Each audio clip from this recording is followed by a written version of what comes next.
ஒரு தலைவராக மாறணும் உங்களுக்கு தேவை. ராஜன் வீரமர் எழுதிய பொக்கிஷமான புத்தகம் தேர்தலில் உறுதியாக வெற்றி பெறுவது எப்படி. இப்பவே ஆர்டர் பண்ணுங்க. 2 நாள் சிறப்பு பயிற்சியிலையும் கலந்துக்கங்க.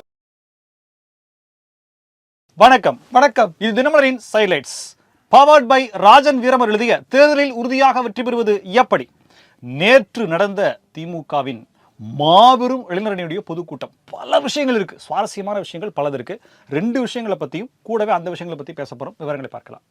பாமகவின் உட்கட்சி பூசலுக்கு முற்றுப்புள்ளி வைக்க தயார், நாங்க வேணா வெளியே போறோமே அப்படின்னு முன்வந்திருக்கிறார் கட்சியினுடைய முக்கியமான தலைவர் கோக்கமணி அவர்கள். ஒன்வேவில் வந்த ஆட்டோ ஓட்டுநரை தடுத்து நிறுத்திய வீரமங்கை பெண் போலீஸை அப்படியே கட்டி அணைத்து ஆட்டோவில் ஏற்றிக் கொண்டு சிறிது தூரம் கடத்தி சென்று விட்டார். விவரங்களை பார்க்கலாம். திமுக ஒரு ஆம வேகத்துல போயிட்டு இருக்கு. இன்னும் உதயநிதி அப்டேட் ஆகலை, இவரெல்லாம் துணை முதலமைச்சரா என்று கேள்வி எழுப்பி இருக்கிறார் முன்னாள் அமைச்சர் ஜெயக்குமார் அவர்கள். திமுக கூட்டணியில் இருக்கக்கூடிய மிக முக்கியமான மிக பெரும் கட்சியான அந்த கட்சியினுடைய நிறுவனர் காதர் மொய்தீன் அவர்கள் பாஜக எங்களுக்கு எதிரி அல்ல, ஆனால் எங்களுக்கு 20 சீட்டு வேண்டும் என்று வேறு மாதிரி கொக்கையை செய்திருக்கிறார். விவரங்களை பார்க்கலாம். மக்களுக்கு குறைந்த விலையில் மருந்துகள் கிடைக்கணும், ஒரு 1000 முதல்வர் மருந்தகங்களை திறந்தாங்களே, அங்கேயே மருந்து இல்லை, அப்புறம் எப்படி மக்களுக்கு கிடைக்கும் என்று கேள்வி எழுப்பி இருக்கிறார் அதிமுகவின் சரவணன் அவர்கள். இதை பத்தி தான் இன்னைக்கு நாம பார்க்க போறோம். இது ஹைலைட்ஸ்.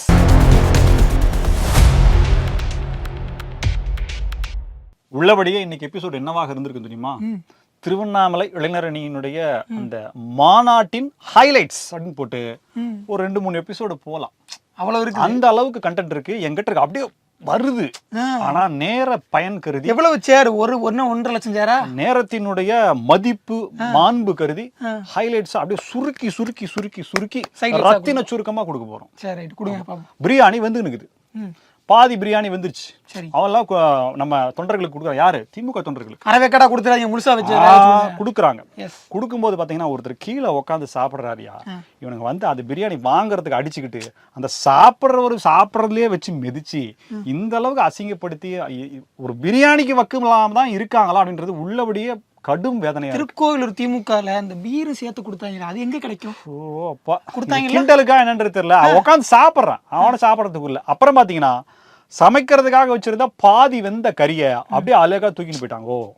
அப்புறம் வேக வைக்கிற போலீஸ் வந்து எல்லாத்தையும் ஆசுவாசப்படுத்தி அங்க வீடியோ எடுத்ததை எந்த தளத்திலையும் நீங்க வெளியிட கூடாதுன்னு சொல்லி ஒரு மிரட்டல் விட்டு எச்சரிக்கை விட்டு அது ஏதோ 1-2 வெளியில வந்துருக்குது. மீதி எல்லாம் வரல, இன்னும் போக போக வரும். சரி, திமுகவுடைய அந்த செயல் வீரர்கள்லாம் வந்து அப்படியே டாஸ்மாக் பக்கம் போய் கொஞ்சம் வாங்கிட்டு வந்திருப்பாங்களே, அதெல்லாம் நடந்துச்சா? ஆமா, இவங்க பேசிட்டு இருக்காங்க. அந்த டிஷர்ட், ஒயிட் டிஷர்ட்ல அந்த இளைஞரணியினுடைய படத்தை போட்டு தமிழ்நாடு போராடும் தமிழ்நாடு வெல்லும்னு போட்டு அப்படியே போய் வாங்கிட்டு வந்துட்டு வீரனே அந்த வாங்கிட்டு வந்து மிக்சிங் கரெக்டா பக்கத்துல இருந்த ஒரு பொட்டி கடையில எல்லா கடை தூக்கிட்டு போயிட்டான். அந்த பொட்டி கடையில வச்சு அந்த பாட்டில இன்னும் கொஞ்சம் வேற ஒரு பாட்டில ஊத்திட்டு அந்த பாட்டில தண்ணி இதுல ஊத்தி அப்படியே கட அடிச்சு கரெக்டா இருக்கா, கடகடன்னு அடிச்சுட்டு அப்படியே வர்றாரு அப்படின்ட்டு வர்றாரு. வீரன் வெளியே வராப்ல. 1.5 லட்சம் பேர் மாநாட்டுலன்றாங்க. அங்க சேர் எவ்வளவு போட்டாங்கன்னு தெரியல, எத்தனை வீரர்கள் வெளியே வந்திருப்பாங்கன்னு தெரியல. பொதுவா எல்லா சேருமே மேக்சிமம் காலியா தான் இருக்கு. சரி, நான் பார்த்து புலகாங்கி மடையன்னு சொல்லி நான் வரேன். முதலமைச்சருக்கு அப்புறமா வரேன். சரி, அவர் பேசுனதுக்கு அப்புறம் வரேன். ரோட் ஷோ எல்லாம் வந்துச்சு. ஆமா, அது வந்து என்னன்னா ஏவா வேலு நிகழ்ச்சியினுடைய கதாநாயகன் அவர் தான். அவர் என்ன சொல்றாரு அப்படின்னா, எப்பா மாவட்டமா பல பேருக்கு நாங்க அழைப்பு விடுத்து அவங்களாம் வந்துட்டு இருக்காங்க. அவங்களாம் இப்பதான் தூத்துக்குடி பக்கம், திருநெல்வேலி பக்கம், அப்படியே ராமநாதபுரம் பக்கம் இருக்கிறாங்க. ஒரு ஹெவி டிராபிக் ஆனதுனால அவங்களால சமயத்துக்கு வர முடியல.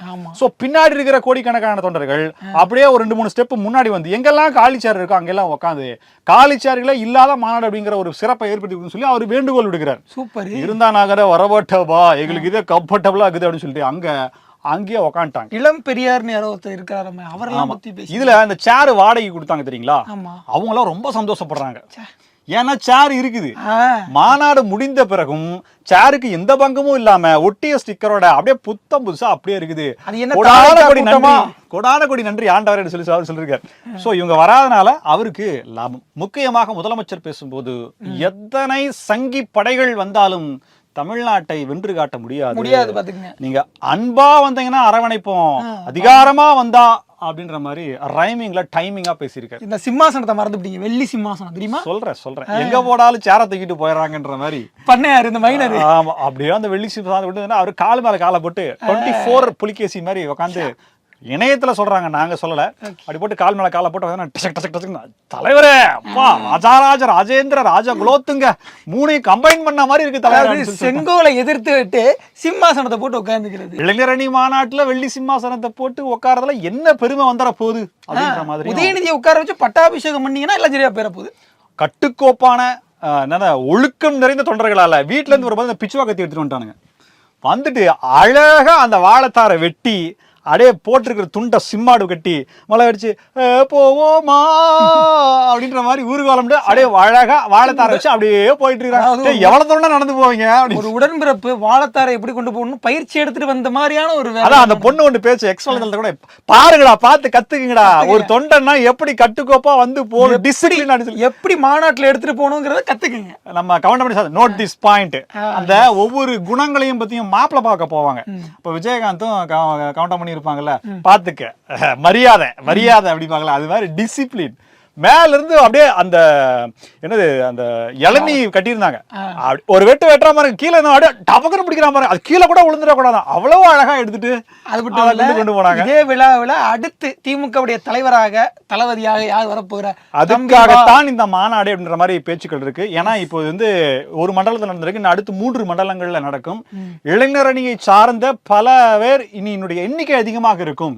ஒரு 50 வயதுக்கு கீழே அதுல வந்தவங்கலாம் 65-60 வயசுக்கு மேலதான் இருந்தானுங்க. இளைஞர் அணி தான் இனிமேல வந்து திமுக வந்து வழி நடத்த போகுது, அவங்களுக்கு தான் அதிகமா சீட்டு கொடுக்கணும்லாம் உதயநிதி கேட்டிருக்காரு. அதனால அடுத்த தலைமை யார்? கருணாநிதி செய்த தவறை மு.க. ஸ்டாலின் அவர்கள் செய்ய மாட்டார். தம்பி வா தலைமையேற்கவா என்று ஆராசா. நீ என்னன்னு கேட்பான்னு நினைச்சேன். என்னது?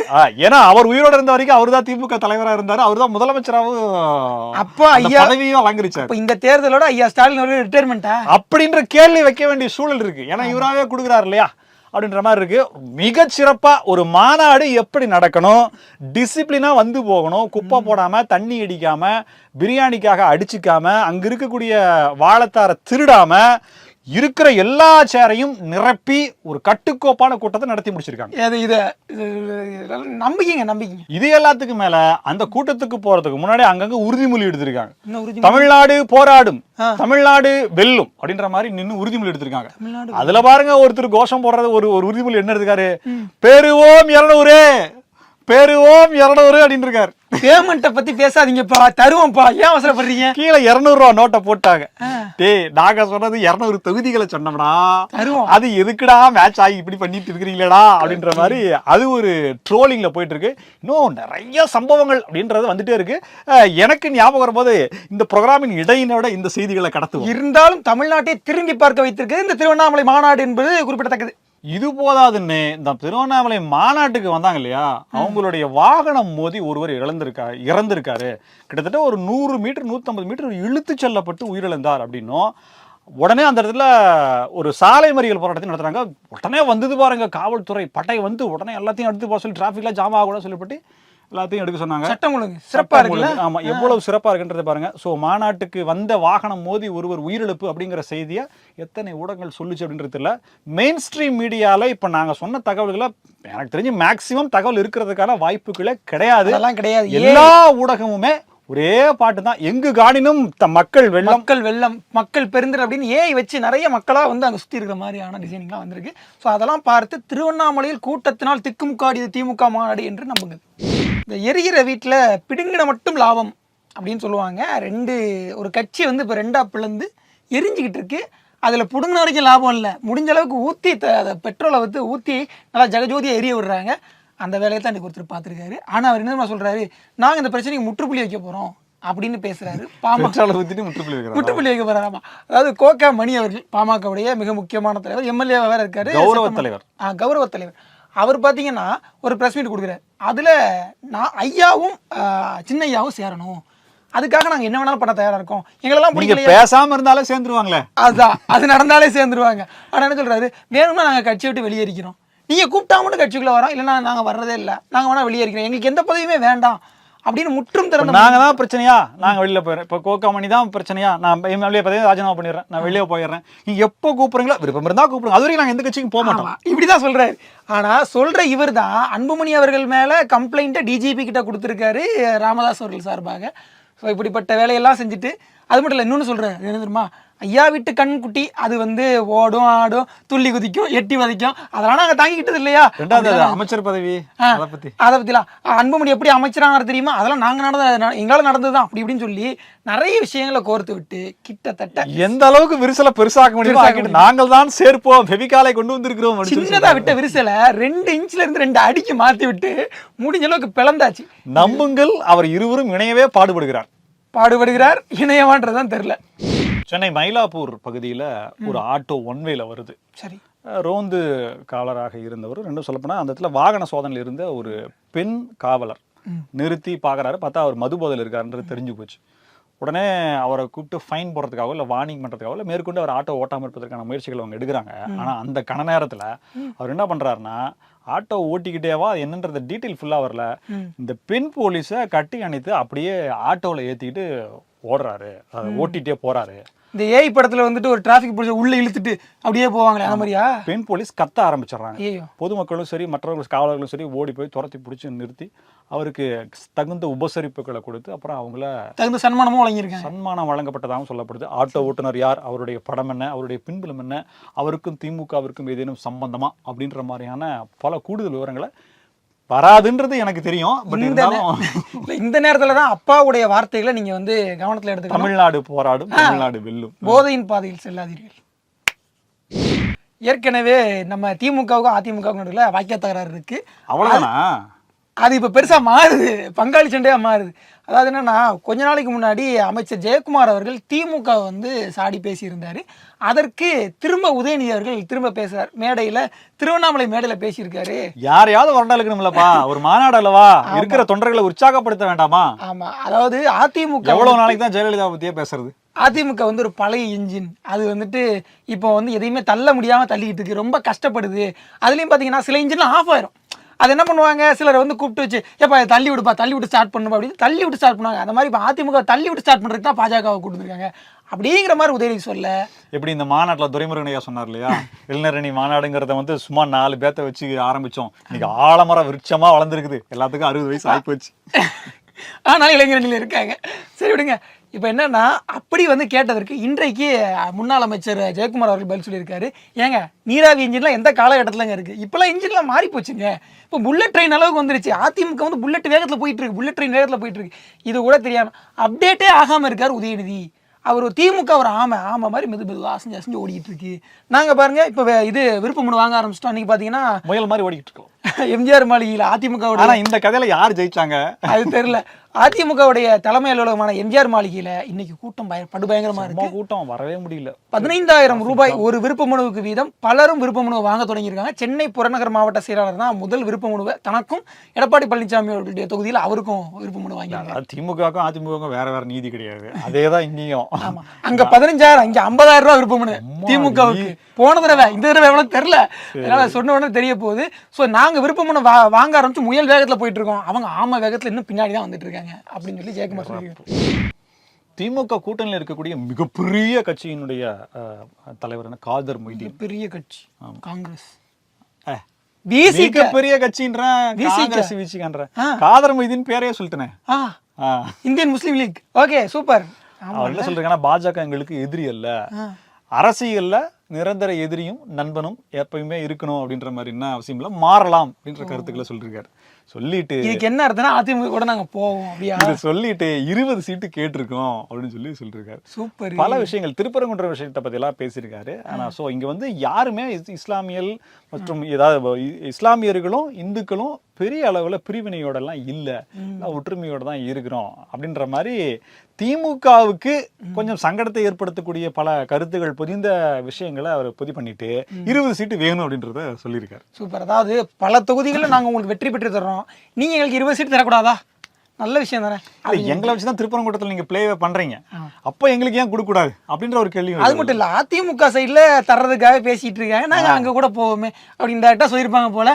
அது மட்டும் இல்லாம எஸ்டிபிஐ அங்க இருக்கு, எஸ்டிபிஐக்கு வேணா இதனால சீட்டு குறையலாம், ஆனால் காதர் மொய்தீன் அவர்களுக்கு சீட்டு கண்டிப்பா இல்ல. ஆனா பேச்சினுடைய முதல் இதுலயே சொல்லிட்டாரு. என்ன சொல்றாரு? என்னன்னா, தமிழ்நாட்டில் இருக்கக்கூடிய எல்லா இஸ்லாமியர்களும் திமுகவுக்கு தான் வாக்களிப்பாங்க அப்படின்னு சொல்லிட்டாரு. சொல்லிட்டு தான் விஷயத்தை பேசினார். ஆமா, அப்போ நீ என்ன பண்ணா எங்களுக்கு சீட்டு கொடுக்கணும், இல்லைன்னா நாங்க திமுகவுக்கு செதறடிப்போம் அப்படின்னு புரிஞ்சுக்கிட்டாங்க. ஸோ இப்படியான எச்சரிக்கைகளும் மிரட்டல்களும் என்ன வருதுன்னா, திமுகவுடைய ஆட்சிக்கு காரணம் நாங்க தான். ஒவ்வொரு கட்சியும் சிலுவண்டு காதர் மொய்தீனே இப்படி சொல்றாருன்னா, நீ சொன்ன சிறிய கட்சிகளான விசிகாவும் காங்கிரஸும் என்னென்ன டிமாண்ட் கொடுப்பாங்க. இப்போ நேத்து நடந்த அந்த கேரளாவினுடைய உள்ளாட்சி தேர்தலினுடைய முடிவுகள்ல அப்படியே வேற மாதிரி இருக்கு. கம்யூனிஸ்டுகளும் முஸ்லீம் லீகும் பட்டாசு வீசி விளையாடிட்டு இருக்காங்க. அதாவது கம்யூனிஸ்டுகளும் முஸ்லீம் லீகும் மாறி மாறி பட்டாசு வீசி வெடிகுண்டு மட்டும் தான் வெடிக்குதா இல்லையான்னு செக் பண்றாங்க. இதுக்கப்புறமா வீசி விளையாண்டுக்குவாங்க. ஸோ அந்த மாதிரியான நடவடிக்கைகள் எதுவும் இங்கே நடக்காம இருந்தா சரி. முதல்வர் மருந்தகம்னு ஒன்று ஆரம்பிச்சாங்க. மூளைக்கும் ஒவ்வொன்று 1000 மருந்தகங்கள் தமிழ்நாட்டில். எதுக்காக ஆரம்பிச்சாங்கன்னு தெரியுமா? டாஸ்மாக் கடை இருக்கும்போது எதுக்கு அந்த மருந்தகம்? அது இருக்கிறதுனால அது தேவைப்படுது. ஸோ அப்படி வந்து மருந்துகளை மக்களுக்கு சலுகை விலையில் குறைஞ்ச விலையில் கொடுக்கணுன்றதுக்காக ஆரம்பிச்சாங்கண்ணா. பார்த்தீங்கன்னா மக்கள்கிட்ட மருந்து இல்லைன்ற நிலைமையை போக்கணும்னு உருவான அந்த மருந்தகம் மக்கள்கிட்ட இல்லை, மருந்தகத்திலே மருந்து இல்லைன்ற நிலை உருவாகும். தமிழ்நாடு போராடும், தமிழ்நாடு வெல்லும். ஆமா, உங்ககிட்ட போராடுறதுதான் பெரிய பிரச்சனையா இருக்கு.